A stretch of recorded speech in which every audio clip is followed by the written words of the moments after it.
Fanny Hill, Memoirs of a Woman of Pleasure,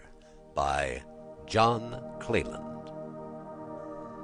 Part 1. Madam, I sit down to give you an undeniable proof of my considering your desires as indispensable orders. Ungracious, then, as this task may be, I shall recall to view those scandalous stages of my life, out of which I emerged at length to the enjoyment of every blessing in the power of love, health, and fortune to bestow,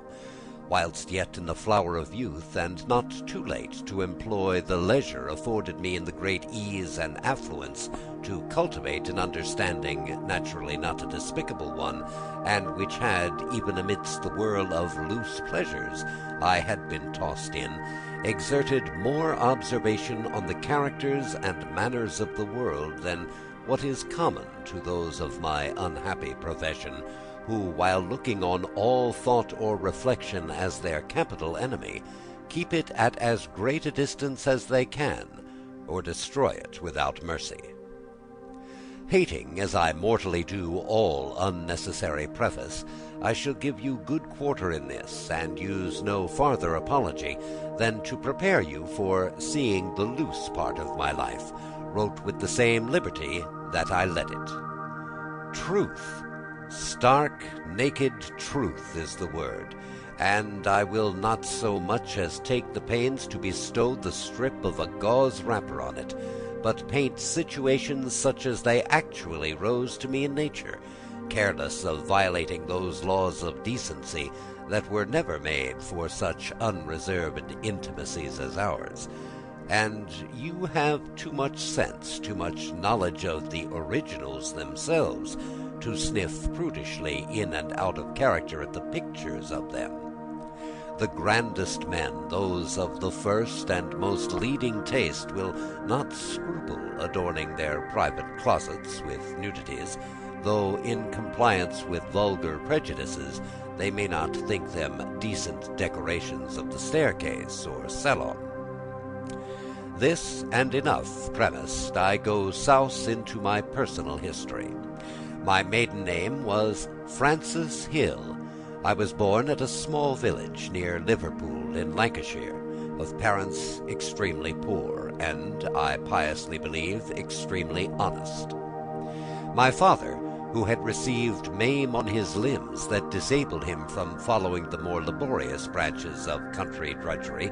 got, by making of nets, a scanty subsistence, which was not much enlarged by my mother's keeping a little day school for the girls in her neighbourhood. They had several children, but none lived to any age except myself, who had received from nature a constitution perfectly healthy.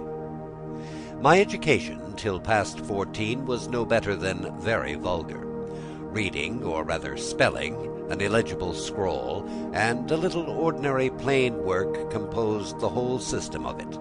And then all my foundation in virtue was no other than a total ignorance of vice, and the shy timidity general to our sex in the tender age of life, when objects alarm or frighten more by their novelty than anything else.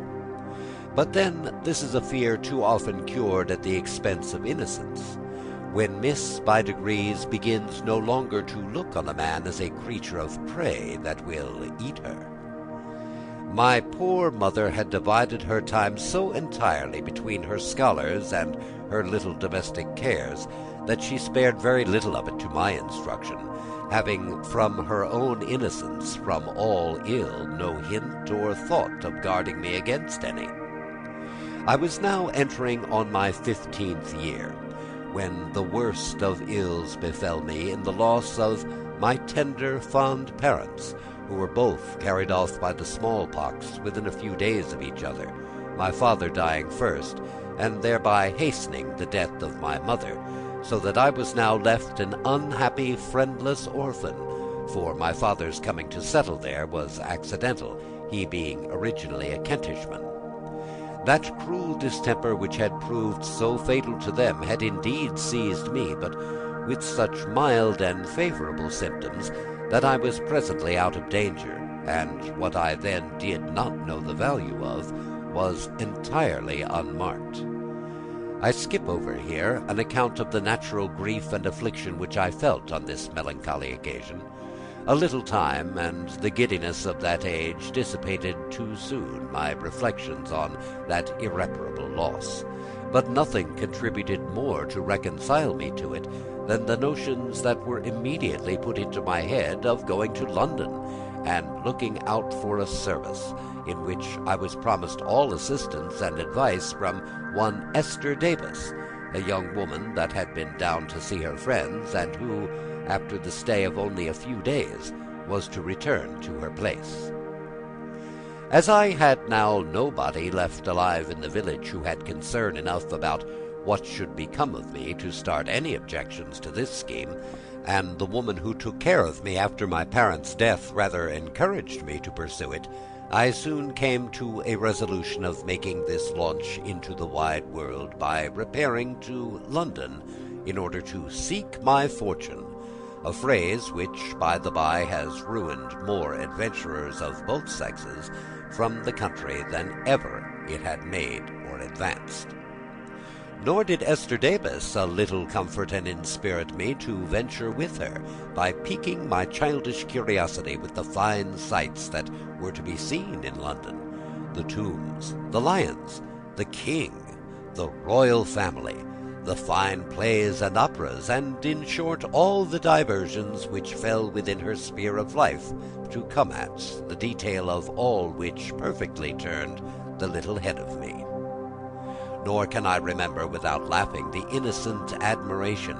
not without a spice of envy, with which we poor girls, whose church-going clothes did not rise above dowlas shifts and stuff gowns, beheld Esther's scoured satin gowns, caps bordered with an inch of lace, tawdry ribbons, and shoes belaced with silver, all of which we imagined grew in London, and entered for a great deal into my determination of trying to come in for my share of them.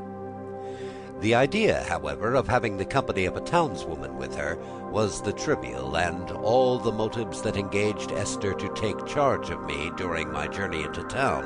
where she told me, after her manner and style, as how several maids out of the country had made themselves and all their kin forever, that by preserving their virtue some had taken so with their masters, that they had married them, and kept them coaches, and lived vastly grand and happy, and some, mayhap, come to be duchesses.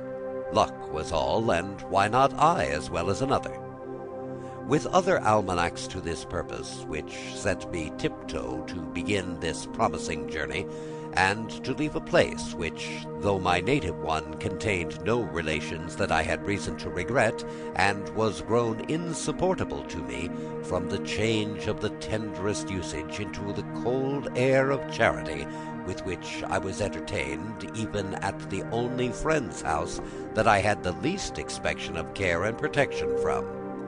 She was, however, so just to me as to manage the turning into money of the little matters that remained to me after the debts and burial charges were accounted for, and, at my departure, put my whole fortune into my hands, which consisted of a very slender wardrobe, packed up in a very portable box, and 8 guineas, with 17 shillings in silver, stowed up in a spring pouch, which was a greater treasure than ever I had yet seen together, and which I could not conceive there ever was a possibility of running out.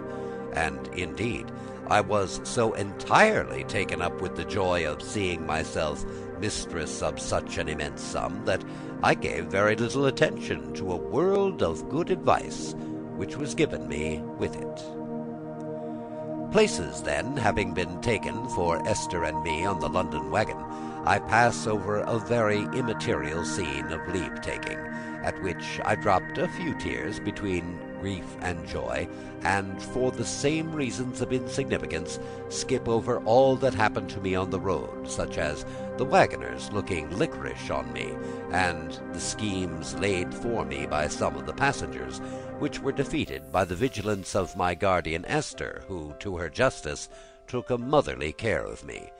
at the same time that she taxed me for her protection by making me bear all traveling charges, which I defrayed with the utmost cheerfulness, and thought myself much obliged to her in the bargain. She took indeed great care that we were not overrated or imposed on, as well as of managing as frugally as possible. Expensiveness was not her vice. It was pretty late in a summer evening when we reached London town in our slow conveyance, though drawn by 6 at length. As we passed through the greatest streets that led to our inn, the noise of the coaches, the hurry, the crowds of foot passengers, in short, the new scenery of shops and houses, at once pleased and amazed me. But guess at my mortification and surprise when we came to the inn, and our things were landed and delivered to us, when my fellow traveller and protectress, Esther Davis, who had used me with the utmost tenderness during the journey, and prepared me by no preceding signs for the stunning blow I was to receive when, I say, my only dependence and friend in this strange place, all of a sudden assumed a strange and cool air toward me, as if she dreaded my becoming a burden to her. Indeed, then, of proffering me the continuance of her assistance and good offices, which I relied upon and never more wanted, she thought herself, it seems, abundantly acquitted of her engagements to me, by having brought me safe to my journey's end, and seeing nothing in her proceedings towards me but what was natural and in order, began to embrace me by way of taking leave, whilst I was so confounded, so struck, that I had not spirit or sense enough so much to as mention my hopes or expectations from her experiences and knowledge of the place which she had brought me to. Whilst I stood thus stupid and mute, which she doubtless attributed to nothing more than a concern at parting, this idea procured me perhaps a slight alleviation of it in the following harangue, that now we were got safe to London, and she was obliged to go to her place, she advised me by all means to get into one as soon as possible, that I need not fear getting one, that there were more places than parish churches, and she advised me to go to an intelligence office, that if she heard of anything stirring, she would find me and let me know, and that in the meantime I should take a private lodging, and acquaint her where to send to me, that she wished me good luck, and hoped I should always have the grace to keep myself honest, and not bring disgrace on my parentage. With this, she took her leave of me, and left me, as it were, on my own hands, full as lightly as I had just been put into hers. Left thus alone, absolutely destitute and friendless, I began then to feel most bitterly the severity of this separation, the scene of which had passed in a little room in the inn, and no sooner was her back turned, but the affliction I felt at my hapless, strange circumstances burst out into a flood of tears, which infinitely relieved the oppression of my heart, though I still remained stupefied and most perfectly perplexed how to dispose myself. One of the waiters coming in added yet more to my uncertainty by asking me in a short way if I called for anything, to which I replied innocently, no, but I wished him to tell me where I might get a lodging for that night. He said he would go and speak to his mistress, who accordingly came and told me dryly, without entering in the least into the distress she saw me in, that I might have a bed for a shilling, and that she supposed I had some friends in town. Here I fetched a deep sigh in vain. I might provide for myself in the morning. 'Tis incredible what trifling consolations the human mind will seize in its greatest afflictions. The assurance of nothing more than a bed to lie on for that night calmed my agonies, and being ashamed to acquaint the mistress of the inn that I had no friends to apply to in town, I proposed to myself to proceed the very next morning to an intelligence office, to which I was furnished with written directions on the back of a ballad Esther had given me. There I counted on getting information of any place that such a country girl as I might be fit for, and where I could get into any sort of being before my little stock should be consumed. And as to a character, Esther had often repeated to me that I might depend on her managing me one, nor, however affected I was at her leaving me thus, did I entirely cease to rely on her, as I began to think good-naturedly that her procedure was all in course, and that it was only my ignorance of life that had made me take it in the light I had at first. Accordingly, the next morning I dressed myself as clean and neat as my rustic wardrobe would permit me, and, having left my box with special recommendation with the landlady, I ventured out by myself, and without any more difficulty than can be supposed of a young country girl barely 15, and to whom every sign or shop was a gazing trap, I got to the wished-for intelligence office.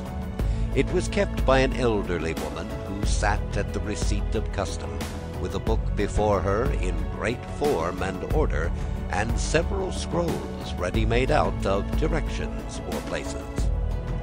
I made up then to this important personage, without lifting up my eyes or observing any of the people around me who were attending there on the same errand as myself, and dropping her curtsies 9 deep,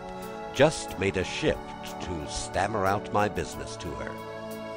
Madam, having heard me out with all the gravity and brow of a petty minister of state, and seeing at one glance over my figure what I was, made me no answer but to ask me the preliminary shilling,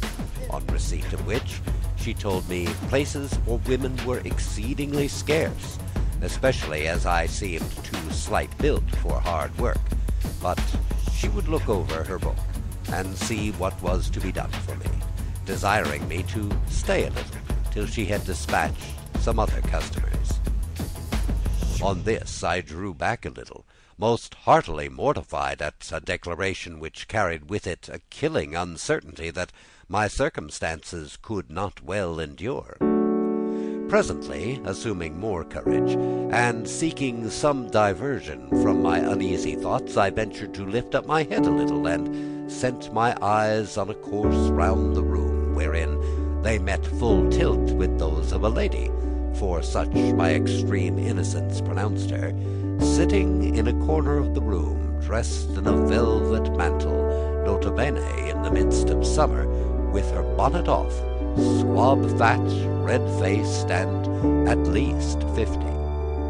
She looked as if she would devour me with her eyes, staring at me from head to foot without the least regard to the confusion and blushes her eyeing me so fixedly put me to, and which were to her, no doubt, the strongest commendation and marks of my being fit for her purpose. After a little time, in which my air, person, and whole figure had undergone a strict examination, which I had on my part tried to render favorable to me by primping, drawing up my neck, and setting my best looks, she advanced and spoke to me with the greatest demureness. "Sweetheart, do you want a place?" "Yes, and please you," with a curtsy down to the ground. Upon this she acquainted me that she was actually come to the office herself to look out for a servant, that she believed I might do, with a little of her instructions, that she could take my very looks for a sufficient character, that London was a very wicked, vile place, that she hoped I would be tractable and keep out of bad company. In short, she said all to me that an old experienced practitioner in town could think of, and which was more than was necessary to take in an artless, inexperienced country maid, who was even afraid of becoming a wanderer about the streets, and therefore gladly jumped at the first offer of shelter, especially from so grave and matron-like a lady, for such my flattering fancy assured me this new mistress of mine was, I being actually hired under the nose of the good woman who kept the office, whose shrewd smiles and shrugs I could not help observing, and innocently interpreted them as marks of her being pleased at my getting into place so soon. But, as I afterwards came to know, these bedlams understood one another very well, and this was a market where Mrs. Brown, my mistress, frequently attended, on the watch for any fresh goods that might offer there for the use of her customers and her own profit. Madam was, however, so well pleased with her bargain that, fearing, I presume, lest better advice or some accident might occasion my slipping through her fingers, she would officiously take me in a coach to my inn, where, calling herself for my box, I was, being present, delivered without the least scruple or explanation as to where I was going. This being over, she bid the coachman drive to a shop in St. Paul's churchyard, where she bought a pair of gloves, which she gave me, and thence renewed her directions to the coachman to drive to her house in a street, which accordingly landed us at her door, and after I had been cheered up and entertained by the way with the most plausible flams, without one syllable from which I could conclude anything but that I was, by the greatest good luck, fallen into the hands of the kindest mistress, not to say friend, that the varsal world could afford.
Compliments of her good mistress, her sweet mistress, and how happy I was to light upon her, that I could not have bespoke a better, with other the like gross stuff, such as would itself have started suspicions in any but such an unpractised simpleton, who was now perfectly new to life, and who took every word she said at its very sense that she laid out for me to take it. But she readily saw what a penetration she had to deal with, and measured me very rightly in her manner of whistling to me, so as to make me pleased with my cage, and blind to the wires. In the midst of all these false explanations of the nature of my future service, we were rung for down again, and I was reintroduced into the same parlour. where there was a table laid with 3 covers, and my mistress had now got with her one of her favourite girls, a notable manager of her house, whose business it was to prepare and break such young fillies as I was to the mounting block, and she was accordingly, in that view, allotted me for a bedfellow, and to give her the more authority, she had the title of cousin conferred on her by the venerable president of this college. Here I underwent a second survey, which ended in the full approbation of Mrs. Phoebe Ayres, the name of my tutoress elect, to whose care and instructions I was affectionately recommended. Dinner was now set on the table, and, in pursuance of treating me as a companion, Mrs. Brown, with a tone to cut off all dispute, soon overruled my most humble and my most confused protestations against sitting down with her ladyship,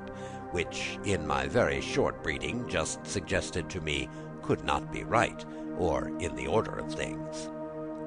At table the conversation was chiefly kept up by the 2 madams, and carried on in double-meaning expressions, interrupted every now and then by kind assurance to me, all tending to confirm and fix my satisfaction with my present condition. Augment it they could not, so a very novice was I then. It was here agreed that I should keep myself up and out of sight for a few days, till such clothes could be procured for me as were fit for the character I was to appear in, of my mistress's companion, observing withal that on the first impressions of my figure might depend, and, as they well judged, the prospect of my exchanging my country clothes for London's finery made the clause of confinement digest perfectly well with me. But the truth was, Mrs. Brown did not care that I should be seen or talked to by any, either of her customers or her does, as they called the girls provided for them, till she had secured a good market for my maidenhead, which I had at least all the appearances of having brought into her ladyship's service. To slip over minutes of no importance to the main of my story, I passed the interval to bedtime, in which I was more and more pleased with the views that opened to me of an easy service under these good people, and after supper, being shooed up to bed, Miss Phoebe, who observed a kind of reluctance in me to strip and go to bed in my shift before her, now the maid was withdrawn, came up to me, and, beginning with unpinning my handkerchief and gown, soon encouraged me to go on with undressing myself, and, still blushing at now seeing myself naked to my shift, I hurried to get under the bedclothes out of sight. Phoebe laughed, and was not long before she placed herself by my side. She was about 25,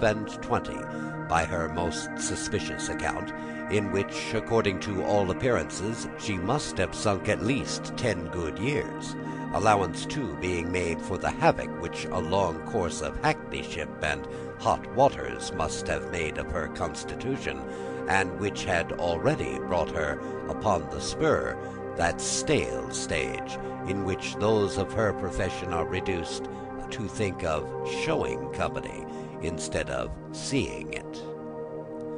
No sooner then was this precious substitute of my mistress's laid down, but she, who was never out of her way when any occasion of lewdness presented itself, turned to me, embraced, and kissed me with great eagerness. This was new, this was odd, but imputing to it nothing but pure kindness, which, for aught I knew, might be the London way to express in that manner, I was determined not to be behindhand with her, and returned her the kiss and embrace with all the fervour that perfect innocence knew. Encouraged by this, her hands became extremely free, and wandered over my whole body, with touches, squeezes, pressures that rather warmed and surprised me with their novelty than they either shocked or alarmed me. The flattering praises she intermingled with these invasions contributed also not a little to bribe my passiveness, and, knowing no ill, I feared none, especially from one who had prevented all doubt of her womanhood by conducting my hands to a pair of breasts that hung loosely down in a size and volume that full sufficiently distinguished her sex, to me at least, who had never made any other comparison.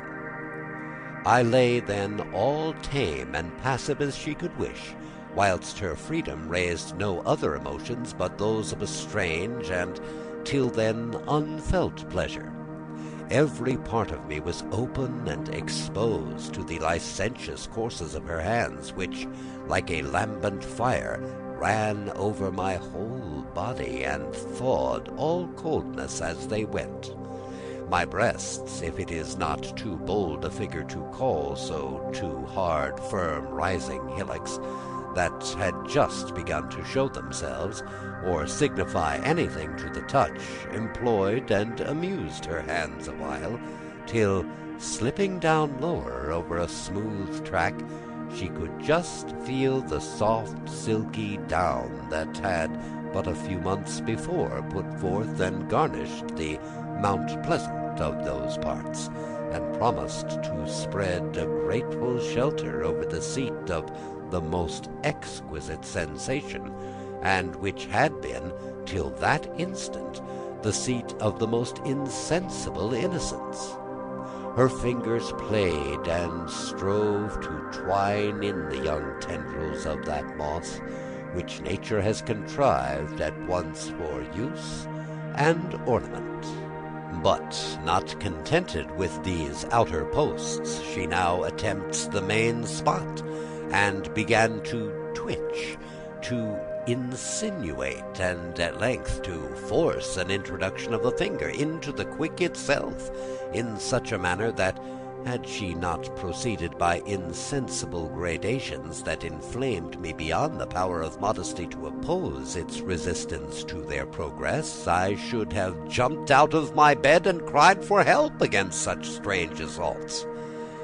Instead of which, her lascivious touches had lighted up a new fire that wantoned through all my veins, but fixed with violence in that centre appointed them by nature, where the first strange hands were now busied in feeling,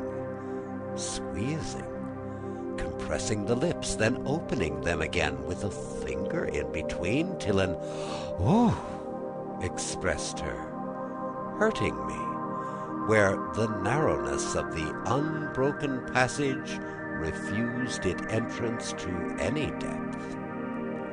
In the meantime, the extension of my limbs, languid stretchings, sighs, short heavings, all conspired to assure that experienced wanton that I was more pleased than offended at her proceedings, which she seasoned with repeated kisses and exclamations such as, "Oh, what a charming creature thou art! What a happy man will be that first that makes a woman of you! Oh, that I were a man for your sake!" with the like broken expressions interrupted by kisses as fierce and fervent as ever I received from the other sex. For my part, I was transported, confused, and out of myself. Feelings so new were too much for me.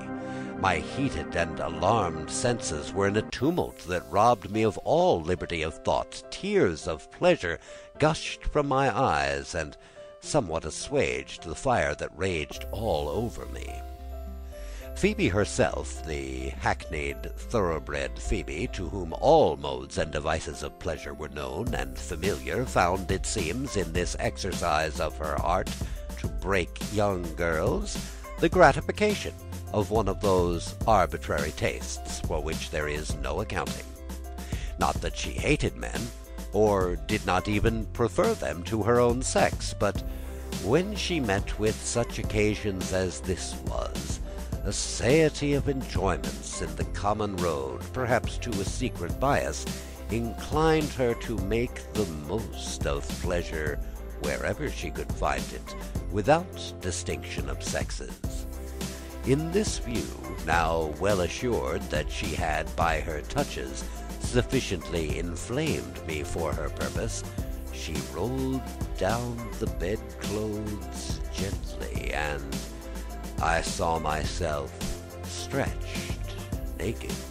my shift being turned up to my neck, whilst I had no power or sense to oppose it. Even my glowing blushes expressed more desire than modesty, whilst the candle, left, to be sure, not undesignedly burning, threw a full light on my whole body. "No," says Phoebe, "you must not, my sweet girl, think to hide all these treasures from me. My sight must be feasted as well as my touch. I must devour with my eyes this springing bosom. Suffer me to kiss it. I have not seen it enough. Let me kiss it once more. What fervor in her!" She moved herself to and fro with so rapid a friction that I presently withdrew it, wet and clammy, when instantly Phoebe grew more composed. After 2 or 3 sighs, the heart-fetched and giving me a kiss that seemed to exhale her soul through her lips, she replaced the bedclothes over us. What pleasure she had found I will not say, but this I know, that the first sparks of kindling nature, the first ideas of pollution were caught by me that night, and that the acquaintance and communication with the bad of our sex is often as fatal to innocence as all the seductions of the other. But to go on, when Phoebe was restored to that calm which I was far from the enjoyment of myself, she artfully sounded me on all the points necessary to govern the designs of my virtuous mistress on me, and by my answers draw from pure undissembled nature. She had no reason but to promise herself all imaginable success, so far as it depended on my ignorance, easiness, and warmth of constitution. After a sufficient length of dialogue, my bedfellow left me to my rest, and I fell asleep, through pure weariness from the violent emotions I had been led into, when nature, which had been too warmly stirred and fermented to subside without allaying by some means or the other, relieved me by one of those luscious dreams, the transports of which are scarce inferior to those of waking real action. We breakfasted, and the tea things were scarce removed when in were brought 2 bundles of linen and wearing apparel, in short, all the necessaries for rigging me out, as they termed it, completely. In the morning I woke about 10, perfectly gay and refreshed. Phoebe was up before me, and asked me in the kindest manner how I did, how I rested, and if I was ready for breakfast, carefully at the same time avoiding to increase the confusion she saw I was in, and looking her in the face by any hint of the night's bed scene. I told her if she pleased I would get up, and begin any work she would be pleased to set me about. She smiled. Presently the maid brought in the tea equipage, and I had just huddled my clothes on when in waddled my mistress. I expected no less than to be told of, if not chid for, my late rising, when I was agreeably disappointed by her compliments on my pure and fresh looks. I was a bud of beauty, this was her style, and how vastly all the fine men would admire me, to all which my answer did not, I can assure you, wrong my breeding. They were as simple and silly as you could wish, and no doubt flattered them infinitely more than had they proved me enlightened by education and a knowledge of the world. Imagine to yourself, madam, how my little coquette heart fluttered with joy at the sight of a white lute-string, flowered with silver, scoured indeed, but passed on me for spick and span new, a Brussels lace cap, braided shoes, and the rest in proportion, all second-hand finery, and procured instantly for the occasion by the diligence and industry of the good Mrs. Brown, who had already a chapman for me in the house, before whom my charms were to pass in review, for he had not only, in course, insisted on a previous sight of the premises, but also on immediate surrender to him, in case of this agreeing for me, concluding very wisely that in such a place as I was one of the hottest to trust the keeping of such a perishable commodity in as a maidenhead. The care of dressing and tricking me out for the market was then left to Phoebe, who acquitted herself, if not well, at least perfectly to the satisfaction of everything but my impatience of seeing myself dressed. When it was over, and I viewed myself in the glass, I was, no doubt, too natural, too artless, to hide my childish joy at the change, a change in the real truth for much the worse, since I must have much better become the neat, easy simplicity of my rustic dress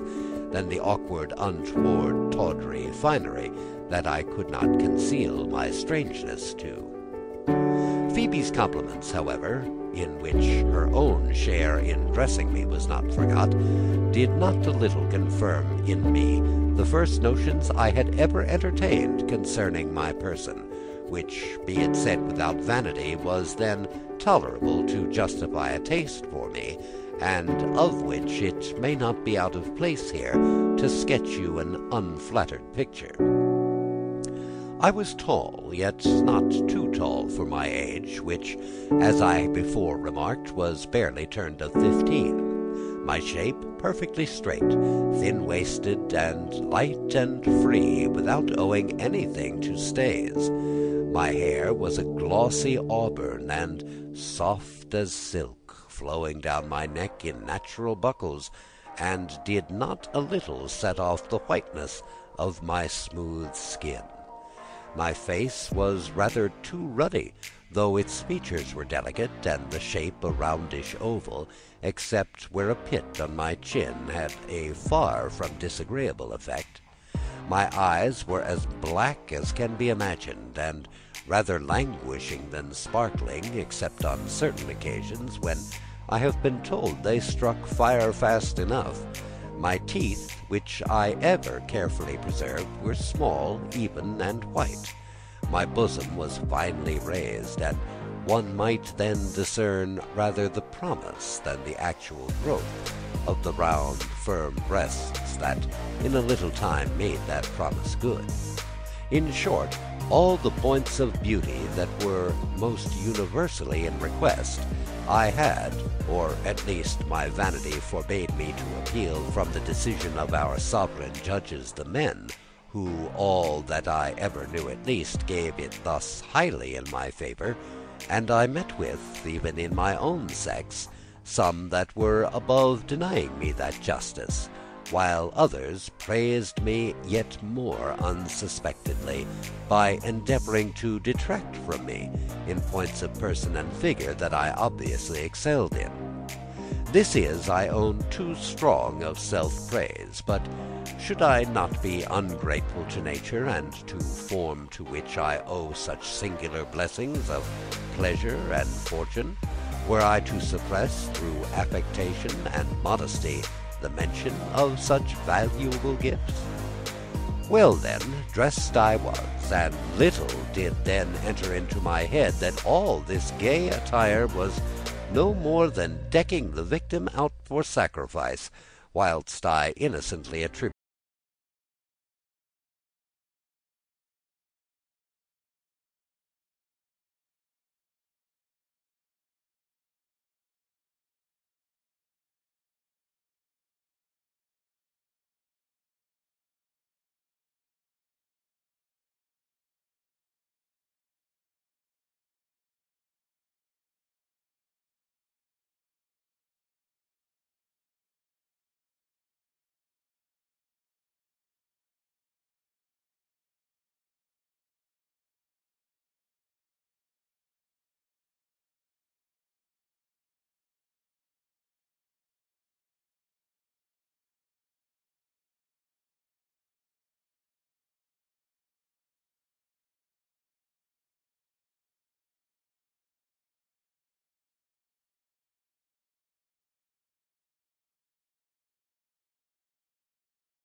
made him seek in variety the provocative that was wanting to raise him to the pitch of enjoyment, which, too, he often saw him self-balked of by the failure of his powers, and this always threw him into a fit of rage, which he wreaked as far as he durst on the innocent objects of his fit of momentary desire.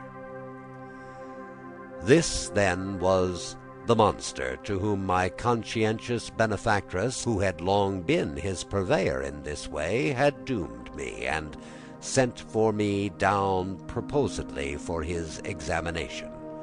Accordingly, he made me stand up before him, turned me around, unpinned my handkerchief, remarked to him the rise and fall, the turn and whiteness of a bosom just beginning to fill, then made me walk, and took even a handle from the rusticity of my gait to inflame the inventory of my charms. In short, she omitted no point of jockeyship, to which he only answered by gracious nods of approbation, whilst he looked goats and monkeys at me, for I sometimes stole a corner glance at him, and, encountering his fiery, eager stare, looked another way from pure horror and affright, which he, doubtless in character, attributed to nothing more than maiden modesty, or at least the affectation of it. However, I was soon dismissed, and reconducted to my room by Phoebe, who struck close to me, not leaving me alone and at leisure to make such reflections as might naturally arise in anyone, not an idiot, on such a scene as I had just gone through.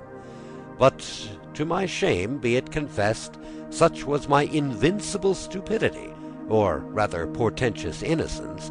that I did not yet open my eyes to Mrs. Brown's designs, and saw nothing in this titular cousin of hers but a shocking, hideous person, which did not at all concern me, unless that my respect to all her cousinhood. Phoebe, however, began to sift the state and pulses of my heart towards this monster, asking me how I should approve of such a fine gentleman for a husband. Fine gentleman? I suppose she called him from his being daubed with lace. I answered her very naturally that I had no thoughts of a husband, but that if I was to choose one, it should be among my own degree, sure. So much had my aversion to that wretch's hideous figure indisposed me to all fine gentlemen, and confounded my ideas, as if those of that rank had been necessarily cast in the same mould that he was. But Phoebe was not to be beat off so, but went on with her endeavours to melt and soften me for the purposes of my reception into that hospitable house, and whilst she talked of the sex in general, she had no reason to despair of a compliance, which more than one reason shewed her would be easily enough obtained of me. But then she had too much experience not to discover that my particular fixed aversion to that frightful cousin would be a block not so readily removed, as suited the consummation of their bargain and sale of me. Mother Brown had in the meantime agreed the terms with this liquorish old goat, which afterwards understood were to be 50 guineas peremptory for the liberty of attempting me, and 100 more at the complete gratification of his desires in the triumph over my virginity. And as for me, I was to be left entirely at the discretion of his liking and generosity. This unrighteous contract being thus settled, he was so eager to be put in possession that he insisted upon being introduced to drink tea with me that afternoon, when we were to be left alone, nor would he hearken to the procuress's remonstrances that I was not sufficiently prepared and ripened for such an attack, that I was too green and untamed, having been scarce 24 hours within the house. It is the character of lust to be impatient, and his vanity arming him against any supposition of other than the common resistance of a maid on those occasions, made him reject all proposals of a delay, and my dreadful trial was thus fixed, unknown to me, for that very evening. At dinner, Mrs. Brown and Phoebe did nothing but run riot in praises of this wonderful cousin, and how happy that woman would be that he would favor with his addresses. In short, my two gossips exhausted all their rhetoric to persuade me to accept them, that the gentleman was violently smitten with me at first sight, that he would make my fortune if I would be a good girl and not stand in my own light, that I should trust his honor, that I should be made for ever and have a chariot to go abroad in, with all such stuff as was fit to turn the head of such a silly, ignorant girl as I then was. But likely here my aversion had taken already such deep root in me, my heart was so strongly defended from him by my senses, that, wanting the art to mask my sentiments, I gave them no hope of their employers succeeding, at least very easily, with me. The glass, too, marched pretty quick, with a view, I suppose, to make a friend of the warmth of my constitution in the minutes of the imminent attack. Thus they kept me pretty long at table, and about 6 in the evening, after I was retired to my own apartment and the tea-board was set, enters my venerable mistress, followed close by that satyr, who came in grinning in a way peculiar to him, and by his odious presence confirmed me in all the sentiments of detestation which his first appearance had given birth to. He sat down, fronting me, and all tea-time kept ogling me in a manner that gave me the utmost pain and confusion, all the marks of which he still explained to be my bashfulness, and not being used to see company. Tea over, the commoding old lady pleaded urgent business, which indeed was true, to go out, and earnestly desired me to entertain her cousin kindly till she came back, both for my own sake and hers, and then with a "Pray, sir, be very good, be very tender of the sweet child," she went out of the room, leaving me staring with my mouth open and unprepared by the suddenness of her departure to oppose it. We were now alone, and on that idea a sudden fit of trembling seized me. I was so afraid, without a precise notion of why and what I had to fear, that I sat on the settee by the fireside, motionless and petrified, without life or spirit, not knowing how to look or how to stir. But long I was not suffered to remain in this state of stupefaction. The monster squatted down by me on the settee, and without farther ceremony or preamble, flings his arms about my neck, and drawing me pretty forcibly toward him, obliged me to receive, in spite of my struggles to disengage from him, his pestilential kisses, which quite overcame me. Finding me then next to senseless and unresisting, he tears off my neck-handkerchief, and laid all open there to his eyes and hands. Still I endured all without flinching, till, emboldened by my sufferance and silence, for I had not the power to speak or to cry out, he attempted to lay me down on the settee, and I felt his hand on the lower part of my naked thighs, which were crossed, and which he endeavored to unlock. Oh! Then I was roused out of my passive endurance, and, springing from him with an activity he was not prepared for, threw myself at his feet, and begged him in the most moving tone not to be rude, and that he would not hurt me. "Hurt you, my dear?" said the brute. "I intend no harm. Has not the old lady told you that I love you? Then I shall do handsomely by you." "She has indeed, sir," said I, "But I cannot love you, indeed I cannot. Pray let me alone. Yes,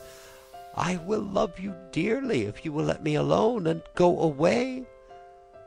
But I was talking to the wind, for whether my tears, my attitude, or the disorder of my dress provided French incentives, or whether he was not under the dominion of desires he could not bridle, but snorting and foaming with lust and rage, he renews his attack, seizes me, and again attempts to extend and fix me on the settee, in which he succeeded so far as to lay me along, and even to toss my petticoats over my head, and lay my thighs bare, which I obstinately kept closed,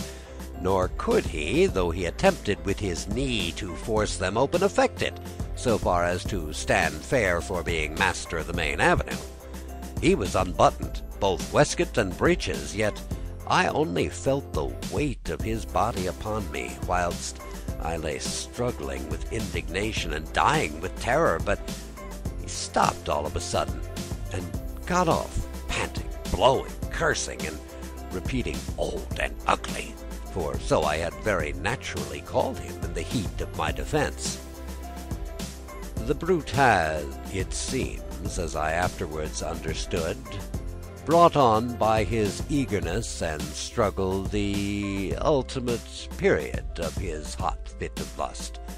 which his power was too short-lived to carry him through the full execution of which my thighs and linen received the effusion. When it was over, he bid me, with a tone of displeasure, get up, saying that he would not do me the honour to think of me any more, that the old bitch might look out for another cully, that he would not be fooled by e'er a country mock modesty in England, that he supposed I'd left my maidenhead with some hobnail in the country, and was come to dispose of my skin milk in town, with a volley of the like abuse, which I listened to with more pleasure than ever fond woman did to protestations of love from her darling minion, for incapable as I was of receiving any addition to my perfect hatred and aversion to him, I looked on this railing as my security against his renewing his most odious caresses. Yet, plain as Mrs. Brown's views were now come out, I had not the heart or spirit to open my eyes to them.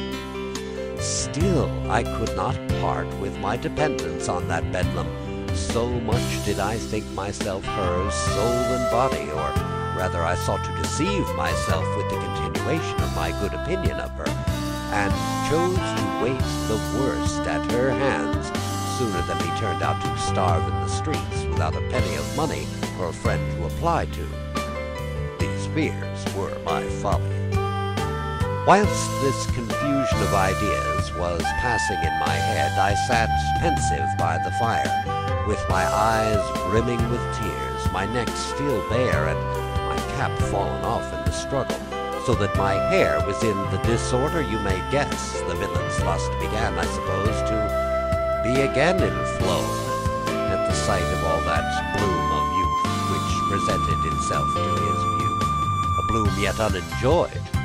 and, of course, not yet indifferent to him.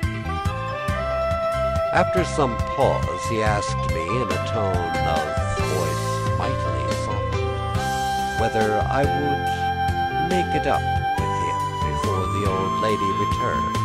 and all should be well.